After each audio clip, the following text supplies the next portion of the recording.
They laughed at the wounded Apache woman, calling her worthless, until one cowboy's bid silenced them all. What happened next will leave you speechless.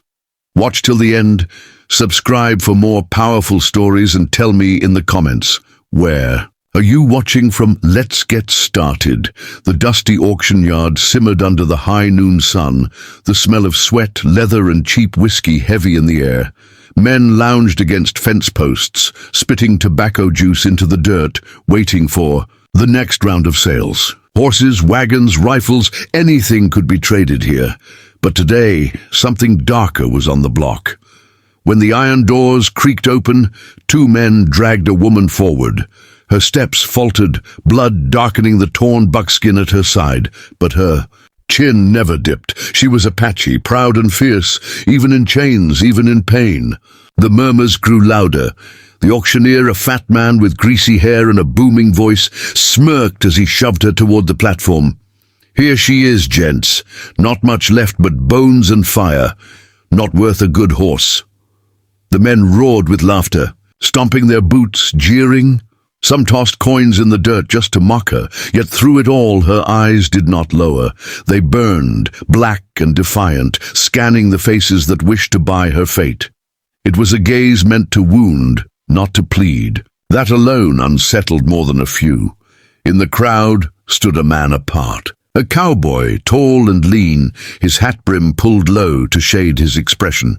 His boots were worn from long trails, his duster faded from sun and dust. He didn't spit or laugh like the others. He simply watched, silent, one hand resting near the buckle of his weathered leather belt. His name was Jack Colton, though none here cared to know it. To them he was just another drifter. But behind his stillness lay something sharp, something dangerous. His gaze never left the wounded woman. The auctioneer clapped his hands, his voice cutting through the jeers.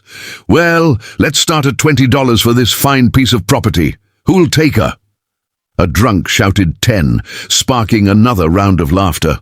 10 and a bottle of whiskey, someone yelled, nearly falling over himself. Another man called 15, not to win, but to keep the cruelty rolling.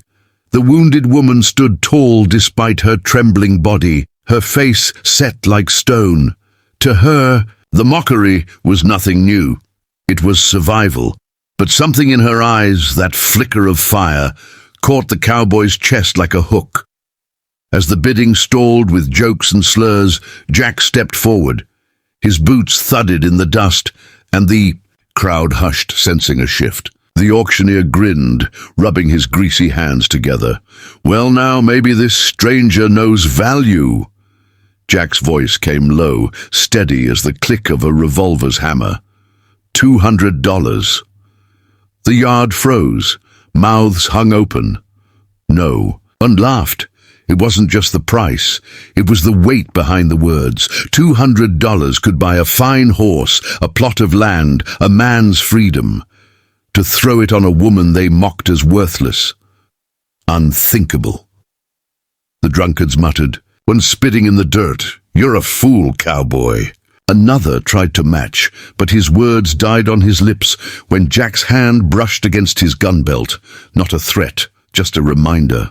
Nobody dared push him further. The auctioneer blinked, stunned at the fortune laid before him, then stammered, "Sold!" He snatched the pouch of coins Jack tossed at his feet. Laughter gave way to silence. All eyes watched as Jack climbed the platform, unhooked the heavy iron chains, and draped his weathered coat over the woman's shoulders. It was not ownership. It was dignity. The woman stiffened under his touch, suspicion sharp in her eyes. Her pride resisted even kindness, for too many had used it as bait before. But his movements were careful, not rough, not demanding. Jack didn't speak until she stood free, chains discarded in the dirt. "You're done here," he said softly, his tone carrying more promise than order. For the first time in years, perhaps, she felt the air without iron binding her wrists. Still, her eyes narrowed at him, studying, waiting for betrayal. Jack only nodded toward his wagon, then guided her with the patience of stone. The crowd whispered as the two walked away. Some cursed under their breath, angry their sport had ended. Others watched in uneasy silence, unsure if the cowboy's boldness was bravery or madness. The woman's bare feet stumbled in the dust, but she never asked for his help. Jack didn't offer either. He only kept pace, his presence steady beside her. At the edge of the yard, where the noise of the crowd dulled into wind, she stopped, turning one last time to glare at those who mocked her. Her eyes blazed like flint. Then she stepped into the wagon. The journey out of town was slow, the wagon creaking under the weight of supplies and silence. The desert sprawled wide around them, the sun casting gold over dry earth and endless sky. Jack held the reins loosely, his eyes on the road, saying nothing. Beside him the woman sat rigid, her wounded side pressed against the wood, her fingers clenching his coat around her shoulders.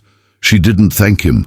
She didn't ask why. Yet her breathing eased, little by little, as the town disappeared behind them. She was still trapped in fear, but for the first time, not alone.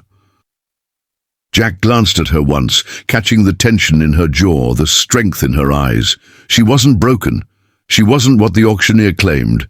She was something far more dangerous, unbent. He respected that. "Name?"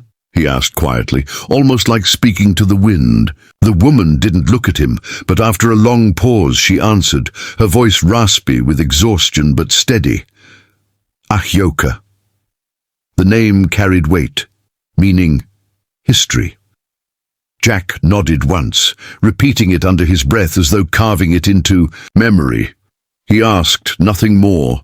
She spoke no further, but the silence between them changed. Night fell, and the wagon reached the edge of Jack's camp. It wasn't much, just a canvas tent, a fire pit, and a worn saddle propped against a log. He helped her down, slow and careful, though she still winced when her wound brushed the wagon's edge. He guided her to sit near the fire, then fetched a tin of water and a cloth. Her eyes followed him warily, half expecting him to claim payment for his kindness. But when he knelt, dipping the cloth and pressing it gently to her wound, his gaze never wandered. It held no desire, only resolve. Ahyoka hissed softly at the sting, but did not pull away. She studied him in the flicker of firelight, the sharp lines of his face carved by sun and wind, the quiet focus in his eyes. He was a man who had seen violence, carried scars of his own, but there was something different. He did not feed on power. He respected it. When he finished dressing her wound, he leaned back, resting his forearms on his knees. "Rest," he murmured. She watched him a long time before her eyes closed. Exhaustion claiming her, and Jack sat watch, silent, steady, unshaken. The first weeks in the cowboy's cabin were marked by silence, broken only by the crackling of firewood and the sound of her shallow breaths. Ahyoka's wounds were deep, not only on her body but carved into her spirit. The cowboy, Ethan, spoke little, but his actions carried meaning. He cooked, fetched water, and mended her bandages with hands that trembled not from fear but from care. Each time she stirred, her eyes darted, distrustful, expecting cruelty. Yet Ethan never raised his voice, never demanded anything. He simply offered space, warmth, and an unspoken promise of safety she had long forgotten. As winter winds clawed through the plains, Ethan gathered more wood than he ever had before. He worried the cold might weaken her further. At night, he would leave an extra quilt near her cot, though she rarely touched it while he was watching. The nights stretched long, filled with howls of coyotes and whispering winds against the wooden walls, and yet, in the quiet, something fragile began to grow, like the faintest ember refusing to die. Ahyoka's mistrust began to soften, not through words, but through the cowboy's patient silence and small acts of respect that spoke louder than any vow. When she finally spoke, her voice was low, raw from years of holding silence like armor. "Why?" she asked one night, her dark eyes catching the glow of the fire. Ethan paused, his rough hands stilling over the tin cup he held.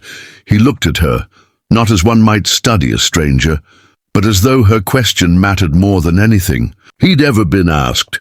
"Because you're worth more than they'll ever understand," he said simply. The words fell heavy into the room, and Ahyoka's gaze flickered with something he hadn't seen before, something dangerously close to hope. From that night onward, she spoke more, little by little. She told him her name, Ahyoka, and how she had been taken when raiders swept through her camp.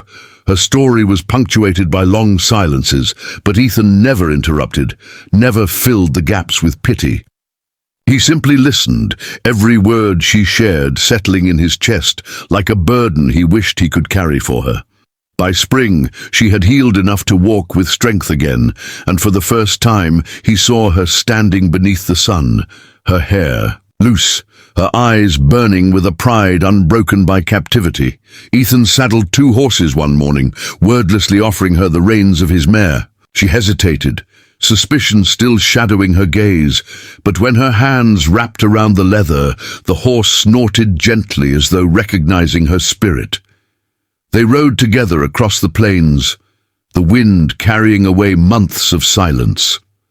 For Ahyoka, the horizon no longer seemed like a prison of endless sky, but a road toward freedom. For Ethan, the sound of another heartbeat beside him was enough to ease years of solitude.